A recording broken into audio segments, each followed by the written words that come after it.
আমি আজকে একটি গ্রামে রয়েছি।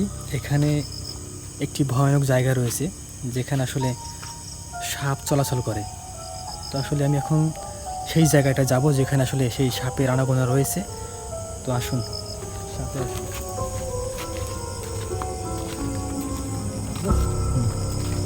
দেখুন, এই যে একটি জায়গা দেখতে পাচ্ছেন, এখানে ভাঙন ধরেছে। এই রাস্তা কিন্তু বেশি পুরনো নয়, কিন্তু এখানে ভাঙন ধরার কারণ কি তো বুঝতেই পারছেন। এখানে আসলে এই বরাবর থেকে ওইদিকে সেই জায়গাটি। তো আমরা এখন সেই মূল জায়গায় যাবো। আসুন।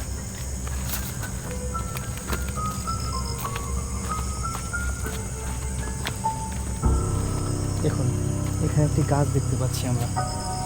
এই গাছটি কিন্তু ঝড়ে পড়ে যায়নি। এখানে এই জায়গাটি যে দেখতে পাচ্ছেন, এই যে গাছ, এই গাছের গোড়ায় একদম মানে কি বলবো, যে অনেক বড় জায়গা নিয়ে ভাঙন ধরেছে। এই ভাঙন ধরার একমাত্র কারণ এই যে বললাম না, সাপ চলাচল করে, ঠিক এখান থেকেই কিন্তু সেই সাপ, মানে ওই দিক থেকে সেই সাপটা আসে, এসে এখানে শুয়ে থাকতে দেখেছে অনেকে। এই যে রাস্তাটা দেখছেন না, এই রাস্তাটা সম্পূর্ণ একদম ওই বড় বড় দিকে ধানি জমি রয়েছে, সেদিক চলে গিয়েছে। মানুষের আনাগোনা সব এখান থেকেই ছিল, কিন্তু কিছুদিন যাবত এখানে এই গাছটা এদিকে হেলে পড়েছে এবং এখানে দেখতে পাচ্ছেন যে কী একটা অবস্থা। এখানে সাপ দেখার কারণে মানুষ এখানে চলাচল কম করে। এই ভেতরেই একটি বাঁশঝাড় রয়েছে।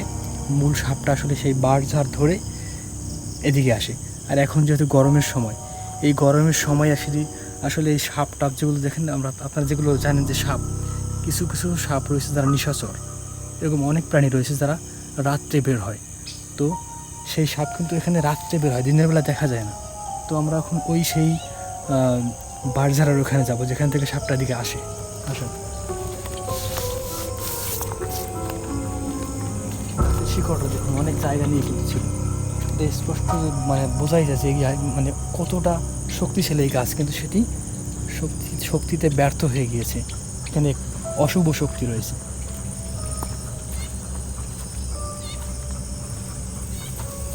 এই দেখুন, এটি হলো সেই বাঁশঝাড়। এই বাঁশঝাড়ের এখান থেকে এখানে হয়তো কিছু রয়েছে। এখানে হয়তো দিয়ে সেই যে সাপটি, সেই সাপটি এখানে থাকে। এর তলে এই যে বাঁশঝাড়টি দেখতে পাচ্ছেন, এটা আদৌ একটি আতাল ঘর বলতে এখানে গরু বাছুর এক সময় থাকতো। সেই গরু বাছুর এখন থাকে না। তারপর এখানে রাস্তা হয়।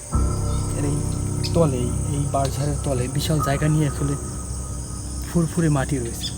এই তলে নাকি সেই সাপ থাকে।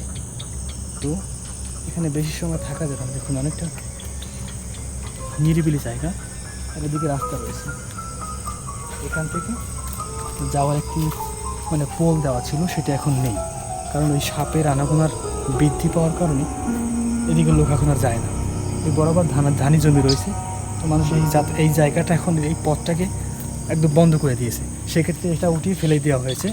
তো এখন বেশি সময় এখন থাকা যাবে না। এটি হলো সেই মূল জায়গা। এখান থেকে ওই সাপটি আসলে এই বরাবর ওদিকে চলে যায় এবং এখানে শুয়ে থাকতে দেখা যায় মাঝে মাঝে। তো এখন রাত প্রায় 12টার অবধি বেশি পার হয়ে গিয়েছে। আর এই মিড নাইটে, এই টাইমে এইসব সাপ বা নিশাচর যে প্রাণীগুলো রয়েছে, তারা কিন্তু এই রাতের অন্ধকারে খাবার এবং বিশ্রামের জন্য, অর্থাৎ এই গরম তাপমাত্রার প্রতিকূলতা এড়াতে তারা কিন্তু বের হয়। সেক্ষেত্রে আপনিও সাবধানে থাকবেন, কারণ এরকম ভয়ানক পরিবেশ কিন্তু জায়গা আপনার এলাকায় রয়েছে।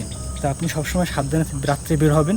যদি রাত্রে আপনি লাইট বা কোনো আলো ছাড়া বের হন, তাহলে এইসব সাপের গায়ে পাড়া পড়লে তারা কিন্তু আপনাকে খুব দ্রুত আক্রমণ করবে।